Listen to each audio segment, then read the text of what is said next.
Everyone and welcome to अपनी कक्षा। और मैं आश शर्मा आज आपको पढ़ाऊंगा सी प्लस प्लस। तो आज हम अपना 6 चैप्टर स्टार्ट कर रहे हैं क्लासेस का, और उसका नाम है इनहेरिटेंस एक्सटेंडिंग क्लासेस। तो इसके बाद आपका क्लासेस फिनिश हो जाएगा। हमने पहले क्लासेस एंड ऑब्जेक्ट्स पढ़ा था, कंस्ट्रक्टर डिस्ट्रक्टर पढ़ लिया, अब इनहेरिटेंस पढ़ रहे हैं। और इसके अंदर कुछ इनके कंबाइंड क्वेश्चंस भी करेंगे जिसके अंदर तीनों का यूज़ हो रहा होगा। ठीक है, तो आज हम इनहेरिटेंस स्टार्ट कर रहे हैं। इनहेरिटेंस के अंदर आपके कुछ टॉपिक्स हैं। आपका इंट्रोडक्शन, इनहेरिटेंस क्या है, इनहेरिटेंस क्यों चाहिए, अलग अलग टाइप के इनहेरिटेंस पढ़ेंगे और इन पे जो इंपॉर्टेंट क्वेश्चंस है। इनहेरिटेंस पे भी आपके ज़्यादा वैरायटी नहीं है क्वेश्चंस की, कुल 3-4 क्वेश्चंस में से ही कोई आएगा, तो वो आज हम देखेंगे। तो स्टार्ट करते हैं बिना किसी देरी के। तो व्हाट इज इनहेरिटेंस? तो इनहेरिटेंस होता क्या है, मैंने थोड़ा बहुत आपको आइडिया पहले ही दे दिया था कि इनहेरिटेंस के अंदर हम 2 क्लासेस को ज्वाइन करते हैं। ठीक है, तो inheritance is the process in which the offspring has some matching characteristic of the parent. तो अगर इंग्लिश में देखा जाए नॉर्मल बायोलॉजिकली, तो इनहेरिटेंस क्या होता है, जो ऑफस्प्रिंग होता है उसके पास पेरेंट्स की कुछ कैरेक्टरिस्टिक्स होती हैं। जैसे नॉर्मल हर एक ह्यूमन के अपने पेरेंट्स से कुछ कैरेक्टरिस्टिक होती हैं, थोड़ा फिजिकली वो सेम दिखते हैं, ठीक है, उनकी वॉइस सेम होती है, और ठीक है। In case of object oriented programming, तो ऑब्जेक्ट ओरिएंटेड प्रोग्रामिंग में क्या चीज़ इनहेरिट करी जाएगी, क्लास इनहेरिट करी जाएंगी। तो ऐसे ही एक क्लास होगी, तो उसकी जो करेक्टरिस्टिक्स होंगी वो हम उसके एक तरह से पुत्र या पुत्री के अंदर पास कर देंगे। तो बाय इनहेरिटिंग क्लास, इनहेरिटिंग करने से हमारा क्या मतलब है कि हम एक क्लास को दूसरी क्लास का सन बना देंगे। ठीक है, तो ऊपर एक क्लास होगी, नीचे एक क्लास होगी, इस क्लास को हम ऊपर वाली क्लास का सन बना देंगे। उससे क्या होगा, जो ऊपर वाली क्लास की करेक्टरिस्टिक्स हैं, जैसे पेरेंट की करेक्टरिस्टिक्स नीचे पास होती हैं, वैसे ही इस क्लास की करेक्टरिस्टिक नीचे वाली क्लास के अंदर पास हो जाएंगी। तो यहाँ पर एक एग्जांपल दिया है, यहाँ पर एक क्लास खोता, ठीक है, और नीचे है खोतेदा पुत्र। तो ये खोतेदे पुत्र के पास अपने बापू की थोड़ी सी प्रॉपर्टीज होंगी। तो फर्स्ट क्लास की प्रॉपर्टी हमें सेकंड क्लास के अंदर चाहिए, और यहाँ पर प्रॉपर्टी से हमारा मतलब है उसके डेटा मेंबर्स और जितने मेंबर फंक्शंस हैं वो हमें सेकंड क्लास के अंदर चाहिए, तो हम उसको इनहेरिट करेंगे। तो इनहेरिट अब क्यों करना है, क्या जरूरत है इनहेरिटेंस की? इनहेरिटेंस की जरूरत अपग्रेडेशन, जैसे मैंने बताया था आपको, अगर अपग्रेडेशन करनी है तो मैं किसी को मेन क्लास में एक्सेस नहीं देना चाहता। किसी को अगर मेन क्लास में दे दी मैंने एक्सेस, तो गलती से या फिर जानबूझ के उसके अंदर किसी ने कोई चेंज कर दिया तो पूरा हमारा प्रोग्राम बेकार हो जाएगा। तो हम क्या करेंगे, उस क्लास की करेक्टरिस्टिक से क्लास में लेंगे और फिर वहाँ पर हम एडिशन स्टार्ट कर देंगे। तो इससे हमारी जो मेन क्लास है वो सिक्योर रहेगी। हाउ टू इनहेरिट क्लास, अब क्लास को कैसे इनहेरिट करा जाता है।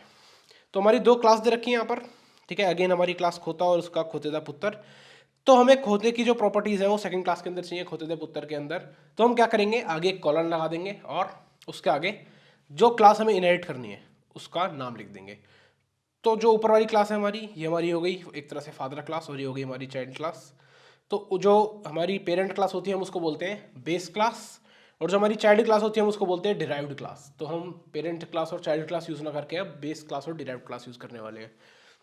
तो अब सेकंड क्लास के अंदर फर्स्ट क्लास की कुछ प्रॉपर्टीज आ चुकी हैं। वो प्रॉपर्टीज क्या होंगी मैंने बता दिया, उसके डेटा मेंबर्स और उसके मेंबर फंक्शंस। तो अगर डिराइव क्लास बेस क्लास की सारी प्रॉपर्टीज को इनहेरिट कर सकती है, तो फिर अगेन यहाँ पर सिक्योरिटी क्या रही। जो हमारे प्राइवेट मेंबर थे वो हम प्राइवेट क्यों बनाते थे, सिक्योरिटी के लिए। लेकिन हम एक नई क्लास बना के उसके सारे के सारे मेंबर्स को ला सकते हैं, तो इसमें सिक्योरिटी कैसे रही। तो ऐसा नहीं है कि सारे के सारे मेंबर्स आ जाएंगे, कुछ ही मेंबर आएंगे, क्योंकि पेरेंट के भी कुछ ऐसे सीक्रेट होते हैं जो हमारे चाइल्ड को नहीं पता होता, कुछ ऐसी बातें होती हैं पेरेंट्स की जो चाइल्ड को भी नहीं पता। तो हम यहाँ पर देखते हैं जो प्राइवेट मेंबर है वो इनहेरिट नहीं होंगे, ठीक है। जो बेस क्लास है उसके प्राइवेट मेंबर कभी भी डिराइव्ड क्लास के अंदर नहीं जाएंगे। तो प्राइवेट मेंबर तो भूल जाओ कहीं जाने वाले हैं। प्रोटेक्टेड मेंबर नीचे जा सकते हैं, बेस क्लास के protected member derived class inherit कर सकती है। एंड पब्लिक, पब्लिक तो यार पूरे पब्लिक ही होते हैं, तो वो भी इनहेरिट किए जा सकते हैं easily. Okay, access specifier in inheritance. तो अब इनहेरिटेंस के अंदर एक्सेस स्पेसिफायर कैसे वर्क करेंगे, नॉर्मल क्लास में हमारे प्राइवेट प्रोटेक्टेड पब्लिक जैसे काम करते थे, यहाँ पर भी इनका कुछ वैसा ही है। जो प्राइवेट है, प्राइवेट को हम इनहेरिट नहीं कर सकते, ठीक है। प्राइवेट हमारे इनहेरिट नहीं होंगे क्योंकि वो एकदम प्राइवेट सिक्योर्ड है, और ऑब्जेक्ट से भी नहीं बुलाए जा सकते। ऑब्जेक्ट हमारे प्राइवेट मेंबर्स को नहीं बुला सकते, हमने देखा था। प्रोटेक्टेड मेंबर्स इनहेरिट किए जा सकते हैं लेकिन ऑब्जेक्ट उन्हें नहीं बुला सकता, ठीक है। तो ये चीज़ हमें ध्यान रखनी है, प्रोटेक्टेड इनहेरिट किए जा सकते हैं लेकिन ऑब्जेक्ट नहीं बुला पाएगा उन्हें। और पब्लिक क्या होते हैं, इनहेरिट भी कर लेंगे, ऑब्जेक्ट से थ्रू भी बुलाए जाएंगे, क्योंकि पब्लिक नाम ही इनका क्लियर है। तो ऐसे हमारे एक्सेस स्पेसिफायर वर्क करेंगे इनहेरिटेंस के अंदर। तो ये इसका सबसे इंपॉर्टेंट पार्ट ये है कि प्राइवेट कभी भी इनहेरिट नहीं होंगे। तो जहाँ भी आपको दिख जाए कि प्राइवेट मेंबर को नीचे लाया जा रहा है तो वो हमारा फॉल्स केस हो जाएगा। तो अब इनहेरिट हो गया, अब क्या, ठीक है। तो मैं 2 क्लास बनाता हूँ और ऊपर वाली क्लास को नीचे इनहेरिट कर दूंगा। लेट्स सपोज एक क्लास है हमारी ए, उसके अंदर कुछ डेटा है हमारा इन डेटा, ये हमारा प्राइवेट है क्योंकि डिफॉल्ट बाय डिफॉल्ट प्राइवेट ही होता है। पब्लिक बना लेता हूँ मैं कुछ पब्लिक, यहाँ पर भी कुछ रख देता हूँ, इंट पी डेटा से पता चल जाए कि ये पब्लिक वाला डेटा है। कुछ मेंबर फंक्शंस होंगे, कुछ मेंबर फंक्शन बना दिए और इसको हम बाद में कभी डिफाइन कर लेंगे। ये मेरी क्लास ए हो गई। अब मैं एक क्लास बी बना रहा हूँ और इस क्लास बी को इनहेरिट करानी है ए की प्रॉपर्टीज। तो इसके लिए मैं क्या करता हूँ, कॉलन और जो क्लास इनहेरिट करानी है उसका नाम। तो मेरे को यहाँ पर ए क्लास इनहेरिट करानी है तो मैं ए लिखता हूँ, ठीक है। अब बी का खुद का कुछ होगा, मान लेते हैं बी का कुछ डेटा है, let's suppose roll number. Public कुछ डेटा है, पब्लिक में मान लेते हैं एक फंक्शन है बस, वॉइड शो, और हमारी बी क्लास खत्म हो गई। तो हमारी बी क्लास ने ए क्लास को इनहेरिट करा। तो इसके बाद क्या होगा, तो अब कोई भी अगर बी का ऑब्जेक्ट बनाएगा तो उसको ऐसा लगेगा कि बी के अंदर बी के मेंबर्स तो हैं ही और उसके अंदर ए के भी मेंबर्स हैं, क्योंकि इसने जो ए की प्रॉपर्टीज़ हैं, ए के डेटा मेंबर और मेंबर फंक्शन है जो अपने अंदर इनहेरिट कर लिए हैं। तो प्राइवेट तो आएगा नहीं, तो ये तो नहीं आएगा, तो जो ये वाला है ये नहीं आएगा, तो इसको भूल जाते हैं, ठीक है। ये पब्लिक है, पब्लिक इनहेरिट हो जाता है इजीली, तो पब्लिक इनहेरिट हो जाएगा और ये फंक्शन भी इनहेरिट हो जाएगा। तो ये दोनों जो मेंबर्स हैं ये ऐसे लगेंगे कि ये बी के ही मेंबर है। मतलब अगर मैं बी का एक ऑब्जेक्ट बनाता हूँ, मैंने एक स्मॉल बी बना लिया ऑब्जेक्ट बी का। अब मेन के अंदर मैं मेन यहाँ लिख लेता हूँ, वॉइड मेन के अंदर अब मैं बी डॉट रोल नंबर लिखता हूँ, तो क्या ये आ जाएगा, ये हमारा मेंबर है तो मैं इसको इक्वल टू 5 कर लेता हूँ, तो क्या ये आ जाएगा। रोल नंबर जो है हमारा वो प्राइवेट है और हम प्राइवेट को कभी भी ऑब्जेक्ट से कॉल नहीं कर सकते, तो ये तो नहीं आने वाला, ठीक है, तो ये हमारा नहीं आएगा। अब मैं बी डॉट शो करता हूँ तो क्या वो आ जाएगा, बिल्कुल आ जाएगा। शो हमारा पब्लिक है तो ये हमारा कॉल हो जाएगा इजीली। अब मैं करता हूँ बी डॉट, अब जो ये दोनों हैं ये इस बी के ही पार्ट बन चुके हैं, तो अगर मैं लिखता हूँ बी डॉट शो डेटा तो वो कॉल हो जाएगा। देखा जाए तो शो डेटा जो था वो हमारा ए क्लास का पार्ट था, ठीक है, शो डेटा हमारा ए से बिलोंग करता था, लेकिन बी ने इस ए की प्रॉपर्टीज अपने अंदर ले ली, तो जो शो डेटा है बी से भी बिलोंग करता है। तो अगर मैं इसको बी के थ्रू बुलाऊंगा तो ये आ जाएगा, ए के थ्रू बुलाऊंगा तो आ ही जाएगा क्योंकि पब्लिक है ही, लेकिन अगर मैं बी के थ्रू बुला रहा हूँ तो यहाँ पर बी ने इसको इनहेरिट करा है तो ये जब भी आ जाएगा। और सिमिलरली अगर मैं पी डाटा को भी बुलाना चाहूँ as B dot P data,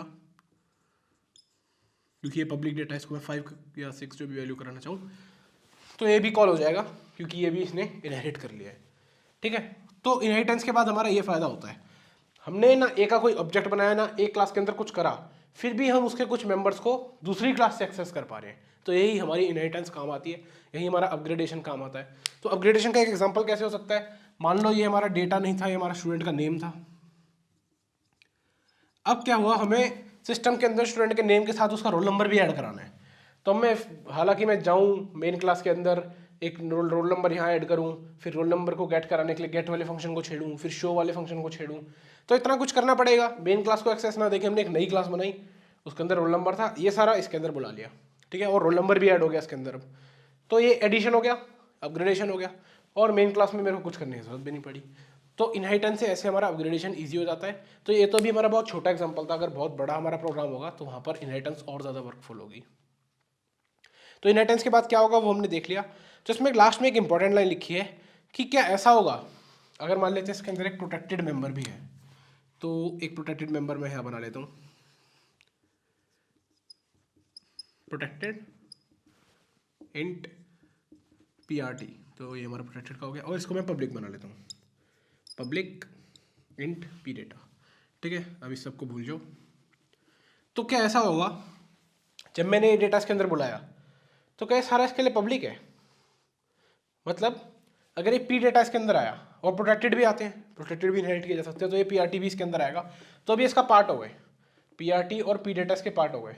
तो अब ये कैसे रहेंगे, पब्लिक रहेंगे क्या, प्रोटेक्टेड रहेंगे क्या, प्राइवेट बन जाएंगे आके। जैसे मैंने यहाँ पर बी से पी डेटा को बुलाया था, पी डेटा हमारा पब्लिक था, तो क्या ये पब्लिक जरूरी है, यहाँ पब्लिक है तो यहाँ भी आके पब्लिक ही रहेगा बी के लिए भी, या फिर जो यहाँ प्रोटेक्टेड है वो यहाँ पर प्रोटेक्टेड ही रहेगा, या जो यहाँ प्रोटेक्टेड है आके पब्लिक हो जाएगा। तो इसके लिए हमारे पास आते हैं एक्सेस स्पेसिफायर से हम इनहेरिट करते हैं, ठीक है, इनहेरिट करते वक्त हम एक्सेस स्पेसिफायर बताते हैं, वो देखते हैं कैसे होता है। तो 3 विजिबिलिटी मोड है, अगेन पब्लिक, प्राइवेट और प्रोटेक्टेड। तो विजिबिलिटी मोड मेरे को मेंशन करना होता है यहाँ पर क्लास के पास। क्लास के पास मैं ये बताता हूँ कि जो मैं इनहेरिट कर रहा हूँ क्लास को, वो किस मोड में इनहेरिट कर रहा हूँ। किस मोड में इनहेरिट करना मतलब कि जो ये मेंबर आएंगे उनका आगे आके क्या होगा। तो देखते हैं आगे आकर मेंबर्स का क्या होगा। तो मैं यहाँ पर मोड लिख देता हूँ। लेट सपोज मैं सबसे पहले प्राइवेट मोड के अंदर इसको इनहेरिट करता हूँ। मैंने लिख दिया प्राइवेट ए। प्राइवेट ए का मतलब ए से जो इनहेरिट होगा, ए के जो मेंबर्स इनहेरिट होंगे वो प्राइवेट मोड में आएंगे। और प्राइवेट मोड में होता क्या है, जितने मेंबर आएंगे सारे के सारे आके प्राइवेट बन जाएंगे इसके। ठीक है, अगर मैंने प्राइवेट ए लिख दिया तो यानी जो बी है ये पी डेटा को बुला पाएगा नहीं। पी डेटा यहाँ से इनहेरिट हुआ था, लेकिन इनहेरिट होके वो बी का प्राइवेट बन गया था, और बी के प्राइवेट को हम ऐसे नहीं बुला सकते, तो ये नहीं आएगा। ठीक है, बी डॉट शो डेटा क्या ये वर्क करेगा। शो डेटा जो था वो क्लास ए का तो पब्लिक था, लेकिन यहाँ अगर वो कैसे इनहेरिट हुआ, प्राइवेट मोड में, तो यहाँ अगर बी का प्राइवेट बन गया, तो क्या बी के प्राइवेट को मैं ऐसे बुला सकता हूँ, नहीं। तो हमारा शो डेटा भी नहीं आएगा। तो ये हमारा विजिबिलिटी मोड था। ठीक है, कि यहाँ आकर उसकी विजिबिलिटी क्या रहेगी, यहाँ आकर वो प्राइवेट बनेगा, क्या बनेगा।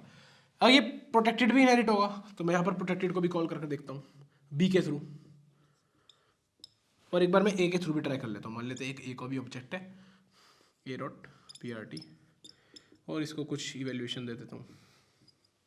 तो क्या ये चलेगा B dot P R T, क्या B dot P R T चलेगा। बी का पी आर टी कहाँ से आया था, प्रोटेक्टेड था इसका, ये प्रोटेक्टेड इनहेरिट होकर नीचे आया था, और ये नीचे आता है तो क्या बनेगा, ये प्राइवेट बनेगा। क्योंकि जब प्राइवेट विजिबिलिटी मोड होगा तो जो सारे के सारे वो आके प्राइवेट बन जाएंगे, जितना भी कुछ इनहेरिट हो सारा प्राइवेट बन जाएगा। तो पी आर टी इनहेरिट हुआ था, वो प्राइवेट बन गया, तो हम उसको भी कॉल नहीं कर सकते बी के थ्रू। तो क्या हम ए के थ्रू कर सकते हैं, बी के लिए तो चलो ये आकर प्राइवेट बन गया था, ए के लिए तो प्रोटेक्टेड था, तो ऑब्जेक्ट से तो प्रोटेक्टेड को भी नहीं बुला सकते हम, तो ये यहाँ से भी कॉल नहीं होगा। ठीक है, ऑब्जेक्ट के थ्रू हम सिर्फ पब्लिक को बुला सकते हैं। इनहेरिट हमारे कौन कौन से होते हैं, प्रोटेक्टेड और पब्लिक। और अगर मैंने यहाँ विजिबिलिटी मोड में प्राइवेट बना दिया, तो जितना कुछ इनहेरिट होगा सारा यहाँ आके इसके लिए प्राइवेट बन जाएगा। इसके लिए वो वैसे रहेगा, जिस क्लास में इनहेरिट हुआ है उसके लिए वो प्राइवेट बन जाएगा। तो इसमें देखा हुआ है base class member access specifier, तो पब्लिक, प्रोटेक्टेड, प्राइवेट। प्राइवेट तो हमारे इनहेरिट होते ही नहीं है, प्राइवेट को भूल जाओ, हमारे इनहेरिट होते हैं पब्लिक और प्रोटेक्टेड। तो पब्लिक जो इनहेरिट होंगे, टाइप ऑफ इनहेरिटेंस, अभी हमने प्राइवेट देखा, प्राइवेट टाइप में हमने करा, तो पब्लिक जो होंगे वो आकर प्राइवेट बन जाएंगे, और प्रोटेक्टेड जो होंगे वो आकर वो भी आकर प्राइवेट बन जाएंगे। तो प्राइवेट मोड में क्या होता है, पब्लिक और प्रोटेक्टेड दोनों आकर प्राइवेट बन जाते हैं। तो मैं इसको प्रोटेक्टेड मोड में इनहेरिट करा कर देखता हूँ। तो मैं एक और क्लास बनाता हूँ दोबारा से। लेट्स सपोज इस बार हम रियल लाइफ एग्जांपल ले लेते हैं, क्लास स्टूडेंट।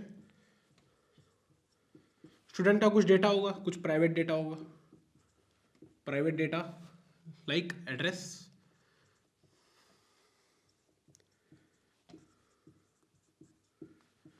ठीक है, प्राइवेट डेटा लाइक उसका मोबाइल नंबर। अब कुछ प्रोटेक्टेड डेटा होगा, प्रोटेक्टेड मतलब वो आउटर वर्ल्ड से प्रोटेक्टेड है, लेकिन अगर किसी क्लास को उसकी ज़रूरत पड़े तो वो दे दिया जाए। जैसे कि नेम, नेम हमें एकदम प्राइवेट रखने की ज़रूरत नहीं है। और कुछ पब्लिक, पब्लिक में हमारे मोस्टली मेंबर फंक्शंस ही होते हैं। तो एक वॉइड गेट डेटा और शो डेटा। गेट डेटा क्या करेगा, ये सारे डेटा लेगा, और शो डेटा ही हमारे सारे डेटा को शो करेगा। तो वो आप अपने आप सीन से आउट करके लिख सकते हो।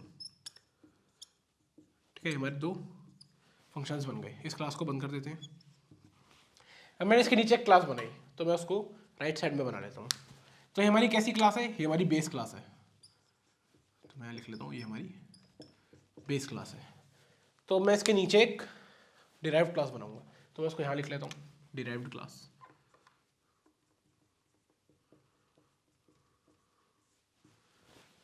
ठीक है, तो अब इस बेस क्लास से हमें एक डिराइव्ड क्लास करानी है। लेट्स सपोज हम आई कार्ड करा लेते हैं। आई कार्ड जैसे हम पहले भी करा था, आई कार्ड में हमें नेम की जरूरत पड़ सकती है। ठीक है, तो मैं एक क्लास आई कार्ड बनाता हूँ, क्लास आई कार्ड। इसका भी कुछ प्राइवेट डेटा होगा, और अभी मेरे को यहाँ से इनहेरिट कराना है। मैं इसको प्रोटेक्टेड मोड में इनहेरिट कराता हूँ। प्रोटेक्टेड किसको इनहेरिट करा रहा हूँ, स्टूडेंट को, तो यहाँ पर इसके आगे स्टूडेंट आ जाएगा। ठीक है, आई कार्ड का भी कुछ प्राइवेट डेटा होगा। Let's suppose I card number,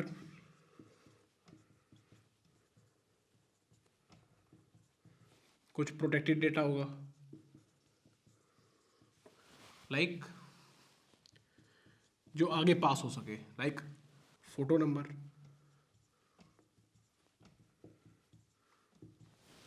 और कुछ पब्लिक फंक्शंस होंगे, वो हम कुछ भी मान लेते हैं, 2-3 फंक्शंस होंगे, और ये क्लास हमने बंद कर दी। तो अब यहाँ पर इसने स्टूडेंट को इनहेरिट करा, स्टूडेंट के डेटा को लिया और अपने प्रोटेक्टेड बनाएगा। प्रोटेक्टेड स्टूडेंट मतलब कि यहाँ से जितना डेटा इनहेरिट होगा वो सारा यहाँ कर प्रोटेक्टेड बन जाएगा। तो प्राइवेट इनहेरिट होते नहीं है, तो इन दोनों को भूल जाओ, ये दोनों तो यहाँ जाने भी नहीं वाले हैं। क्या ये जाएंगे? नहीं, ठीक है, ये यहाँ नहीं जाएंगे। क्या प्रोटेक्टेड डेटा उधर जाएगा?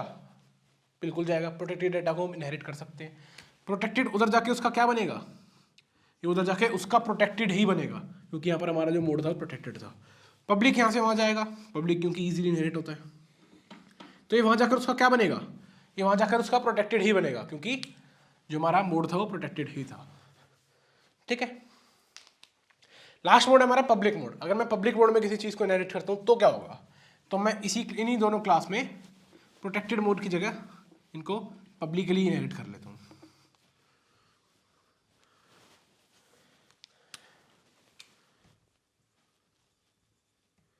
अब मैंने पब्लिक स्टूडेंट लिखा, तो पब्लिक स्टूडेंट का मतलब क्या है कि जो स्टूडेंट है वो पब्लिक मोड में, पब्लिक विजिबिलिटी मोड में इनहेरिट हुई है। तो इसका मतलब यह है कि यहाँ से जितने इनहेरिट होंगे वो आगे पब्लिक बन जाएंगे। जब हमने यहाँ प्राइवेट लिखा था तो जितने आए थे सारे प्राइवेट बन गए थे, जब प्रोटेक्टेड लिखा तो जितने आए थे सारे प्रोटेक्टेड बन गए थे। तो पब्लिक लिखा तो क्या सारे आके पब्लिक बन जाएंगे? तो ऐसा नहीं होगा, ये याद रखना। सिर्फ पब्लिक आकर पब्लिक रहेगा, जो यहाँ का पब्लिक है वो इसके लिए पब्लिक रहेगा, वहाँ का प्रोटेक्टेड क्या रहेगा? प्रोटेक्टेड ही रहेगा। और प्राइवेट क्या बनेगा आकर? प्राइवेट क्या बनेगा आकर बताओ? प्राइवेट आकर क्या बनेगा? प्राइवेट आता ही नहीं है, ठीक है, प्राइवेट आएगा ही नहीं, क्योंकि प्राइवेट को हम इनहेरिट कर ही नहीं सकते। तो पब्लिक मोड में जो जैसा है वो वैसा ही रहेगा। प्राइवेट मोड में जो सारे हैं वो सारे प्राइवेट बन जाएंगे, जो भी आएंगे। प्रोटेक्टेड मोड में जो आएंगे वो प्रोटेक्टेड बन जाएंगे।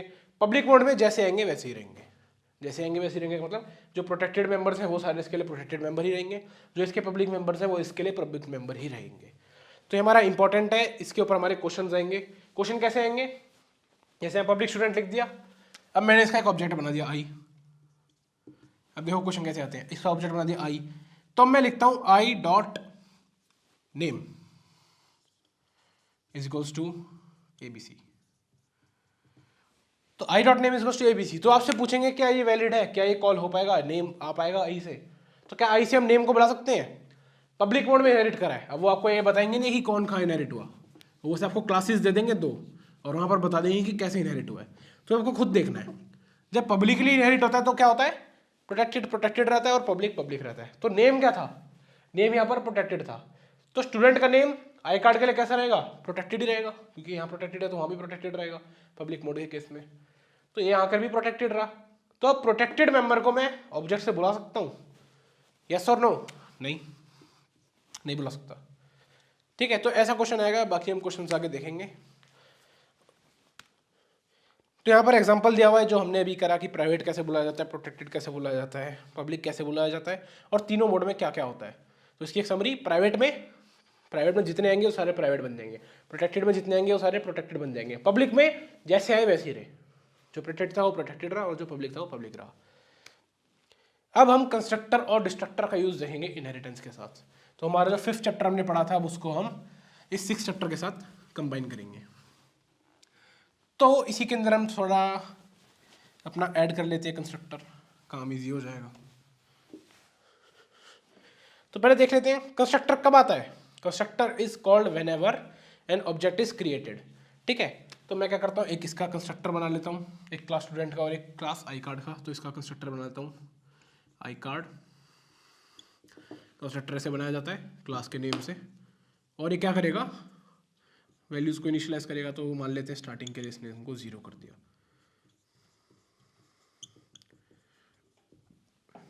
ठीक है, स्टार्टिंग के लिए इसने 0 कर दिया दोनों को। अब इसके लिए मैं एक कंस्ट्रक्टर बना लेता हूँ। तो अगर मैं स्टूडेंट का एक ऑब्जेक्ट बनाऊंगा तो क्या होगा? अगर मैं स्टूडेंट का एक ऑब्जेक्ट बनाया, लेट सपोज स्टूडेंट का एक ऑब्जेक्ट बनाते हैं हम एस, स्टूडेंट एस। तो क्या होगा, जैसे ही ऑब्जेक्ट बनेगा कंस्ट्रक्टर कॉल होता है, एस बना तो इसका जो कंस्ट्रक्टर है वो कॉल हो जाएगा। ठीक है, अगर मैं आई कार्ड का एक ऑब्जेक्ट बनाता हूँ तो क्या होगा, तो मैंने एक आई कार्ड का एक ऑब्जेक्ट बनाया, तो आई मान लेते हैं, तो क्या होगा, तो क्या आई का कंस्ट्रक्टर कॉल होगा, क्योंकि ऑब्जेक्ट बनते ही कंस्ट्रक्टर कॉल होता है, तो आई का ऑब्जेक्ट बना तो आई का कंस्ट्रक्टर कॉल होगा। लेकिन आई को बनने के लिए, आई को कंस्ट्रक्ट होने के लिए हमें क्या चाहिए, आई कंस्ट्रक्ट जब ही होगी ना जब उसके अंदर स्टूडेंट होगा, बिना स्टूडेंट के तो आई कंस्ट्रक्ट हो ही नहीं सकती। आई पूरी जब ही होगी ना जब इसके अंदर ये वाले मेंबर भी आ जाएंगे, और ये वाले मेंबर कब आएंगे, जब ये वाले मेंबर खुद बनेंगे, और ये वाले मेंबर को बनाएगा कौन, ये वाला कंस्ट्रक्टर। ठीक है, आई कब बनेगा, आई कार्ड की क्लास कब बनेगी, जब आई कंस्ट्रक्ट होगा।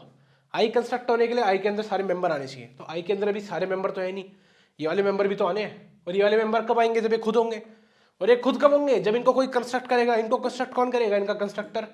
तो यानी इसको कंस्ट्रक्ट करने से पहले हमें इसको कंस्ट्रक्ट करना पड़ेगा, क्योंकि जब ये कंस्ट्रक्ट होकर इसके मेंबर्स यहां आएंगे, जब ये पूरी तरीके से कंस्ट्रक्ट होगी, तो इसका मतलब ये है कि जब डिराइव्ड क्लास से कंस्ट्रक्टर को बुलाएंगे, जब हम डिराइव्ड क्लास से कंस्ट्रक्टर को बुलाएंगे, तो डिराइव्ड क्लास से कंस्ट्रक्टर के आने से पहले बेस क्लास का कंस्ट्रक्टर कॉल होगा, फिर वो आएगा।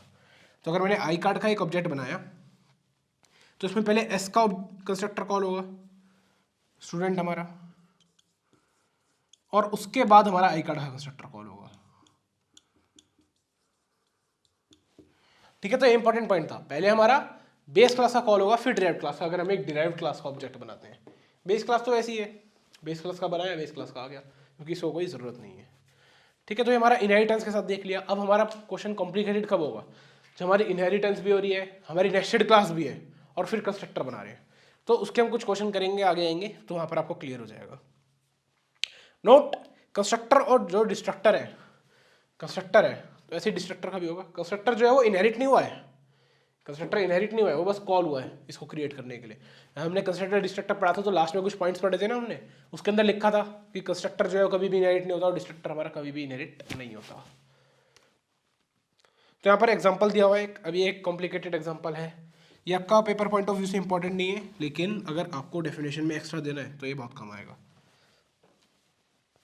ठीक है, तो हमें ये पता चल गया कि जब भी डिराइव्ड क्लास का ऑब्जेक्ट बनेगा तो डिराइव्ड क्लास का कंस्ट्रक्टर पहले कॉल होगा।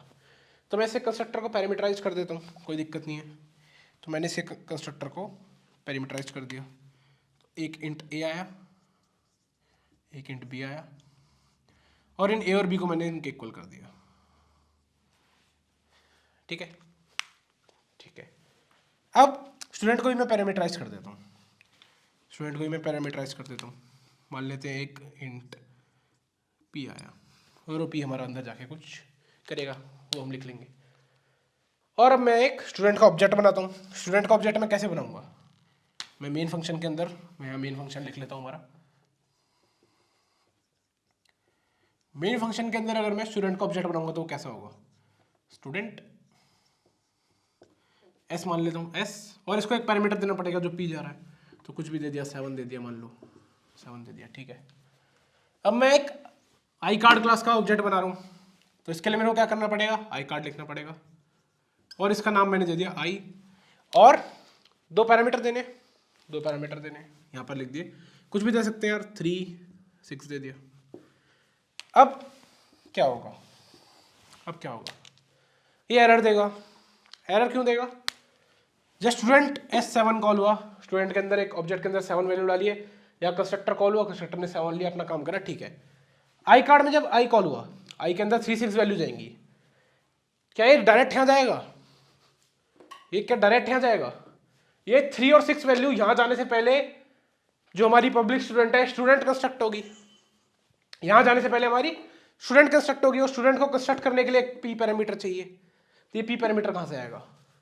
अगर मान लो स्टेटमेंट थी नहीं कभी, इससे अगर आप कंफ्यूज हो रहे हो, अगर ये स्टेटमेंट थी नहीं, आई कार्ड का मैंने कई ऑब्जेक्ट बनाया 3 और 6 वैल्यू देकर, 3 और 6 वैल्यूज में जाएंगी, लेकिन यहाँ आने से पहले हमारा स्टूडेंट का कंस्ट्रक्टर बनेगा, स्टूडेंट का कंस्ट्रक्टर को एक पैरामीटर चाहिए, ये पैरामीटर कहाँ से आएगा, तो ये पैरामीटर किसको देना पड़ेगा, इसको किसने बुलाया, इस क्लास ने, आई कार्ड ने बुलाया ना इसको, तो आई कार्ड की ही ड्यूटी है कि इसको वो पैरामीटर ला कर दे। तो इसको पैरामीटर कैसे मिलेगा, इसको मैं थोड़ा सा रीराइट कर देता हूँ, और मान लेते हैं हम इसके अंदर हमारे दो पैरामीटर्स आ रहे हैं, अब इसके पैरामीटर की ड्यूटी भी इसी की है, क्योंकि ये कंस्ट्रक्टर है, इसके अंदर पैरामीटर आ रहे हैं, इसको पैरामीटर देने की ड्यूटी भी इसी की है। तो मैं क्या करूंगा, कॉलन मैं इसके कंस्ट्रक्टर को कॉल करूंगा यहाँ पर, और इसको पैरामीटर दे दूंगा, इन ए बी में से कोई दे देता हूँ, तो मैं मान लो ए दे दूंगा। अब ये हमारा कंप्लीट हो गया। तो यहाँ पर क्या हुआ, स्टूडेंट को जो पैरामीटर देना था वो हमारी आई कार्ड की ड्यूटी थी, तो आई कार्ड ने जब अपने लिए पैरामीटर लिए, वहीं पे साथ में स्टूडेंट को भी पैरामीटर दिला दिया। तो ये आपका पेपर पॉइंट ऑफ व्यू से ज़्यादा इंपॉर्टेंट नहीं है, लेकिन अगर आप आंसर लिख रहे हो और उसके अंदर आपको एक्सप्लेन करना है इनहेरिटेंस के बारे में कुछ, तो अगर आप ये लिखते हो तो ये आपका एक गुड इंप्रेशन डालेगा चेकर के ऊपर। ठीक है, ये हमने एक्सप्लेन कर लिया, who will give the parameters to the base class constructor. हमारा जो डिराइव्ड क्लास का कंस्ट्रक्टर है वही इसको पैरामीटर देगा। यहाँ पर हमारे 3 पैरामीटर हैं, इन 3 में से 2 उसने स्टूडेंट को पास करा दिए, तो हमारा यहाँ पर काम हो जाएगा। Program time, explanatory program to implement inheritance with constructor and destructor. तो इनहेरिटेंस हमें एक्सप्लेन करनी थी कंस्ट्रक्टर और डिस्ट्रक्टर के, तो ये प्रोग्राम तो हमने यहीं लिख लिया। तो आपको अच्छे से समझ आ गया होगा, जब भी हम ऑब्जेक्ट बुलाएंगे तो किसका कंस्ट्रक्टर आएगा और अगर कब एरर देगा। तो मैंने 3 और 6 दिया है, तो क्या मेरे को यहाँ कॉलन डाल के एक और देने की जरूरत है? नहीं, ये 3 और 6 है, वहाँ पर उस कंस्ट्रक्टर को पता है 3 और 6 में से 3 इसको पास करना है, तो जो 3 यहाँ वर्क होके जो वैल्यू आएंगी वो इसके अंदर आ जाएंगी। ठीक है, तो एक्सेस रूल की एक बार समरी देख लेते हैं। ऑब्जेक्ट किस किस को बुला सकता है? एक क्लास का ऑब्जेक्ट सिर्फ उसके पब्लिक मेंबर्स को बुला सकता है। फ्रेंड फंक्शन क्या था हमारा? हरामी दोस्त किस किस को? हमारे सारे सीक्रेट जानता है, तो प्राइवेट, प्रोटेक्टेड, पब्लिक सबको। मेंबर फंक्शन हमारा क्लास के अंदर ही रहता है, तो वो तो सबको कर ही लेगा, प्राइवेट, प्रोटेक्टेड और पब्लिक। डिराइव्ड क्लास हमारी किस किस को इनहेरिट कर सकती है? प्रोटेक्टेड को और पब्लिक को, और प्रोटेक्टेड और पब्लिक को इनहेरिट करके फिर उनको अपने हिसाब से यूज कर सकते हैं। मेंबर फंक्शन तो होता है डिराइव्ड क्लास। तो डिराइव्ड क्लास का अगर कोई मेंबर फंक्शन है, तो यहाँ पर हम एक डिराइव्ड क्लास के लिए मेंबर फंक्शन बना लेते हैं, लाइक जैसे कि void show। तो ये शो किस किस को एक्सेस कर पाएगा? बेस क्लास में से। तो बेस क्लास में से यहाँ कौन कौन आया पहले देख लेते हैं। सिर्फ प्रोटेक्टेड और पब्लिक आते हैं, तो प्रोटेक्टेड का नेम आया और पब्लिक का एक यहाँ पर एक और फंक्शन या फिर एक मेंबर बना लेते हैं, लाइक इंट पी बना लो, यहाँ पी हो चुका है, तो आप बना लो यहाँ पर इंट क्यू।